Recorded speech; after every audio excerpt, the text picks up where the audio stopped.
In this video, we're going to talk about the pass-through ports that exist on the Yard Enforcer and what you might use those for. You'll notice that there are pass-through ports both below the valve and above the valve.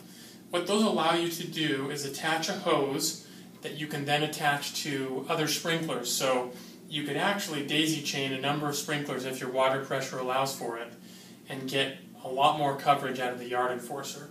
We make sprinklers such as this plastic impact, and it is exactly the same as the impact that's used here on the top of the Yard Enforcer.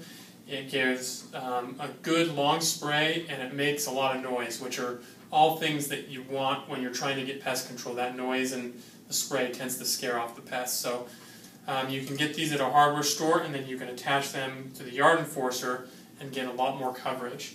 The way that you would do that is by removing these caps and just attaching a hose to both ends.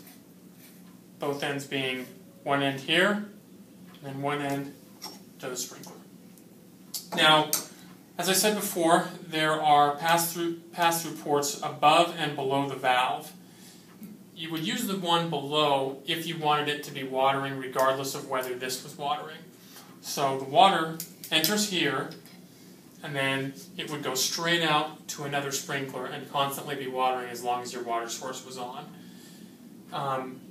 Now, if you only wanted it to water when the Yard Enforcer was activated, you would use the pass-through valve on the top.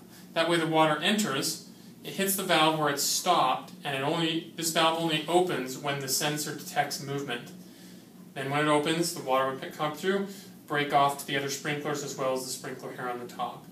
And that way you would get a lot more effectiveness in the pest control.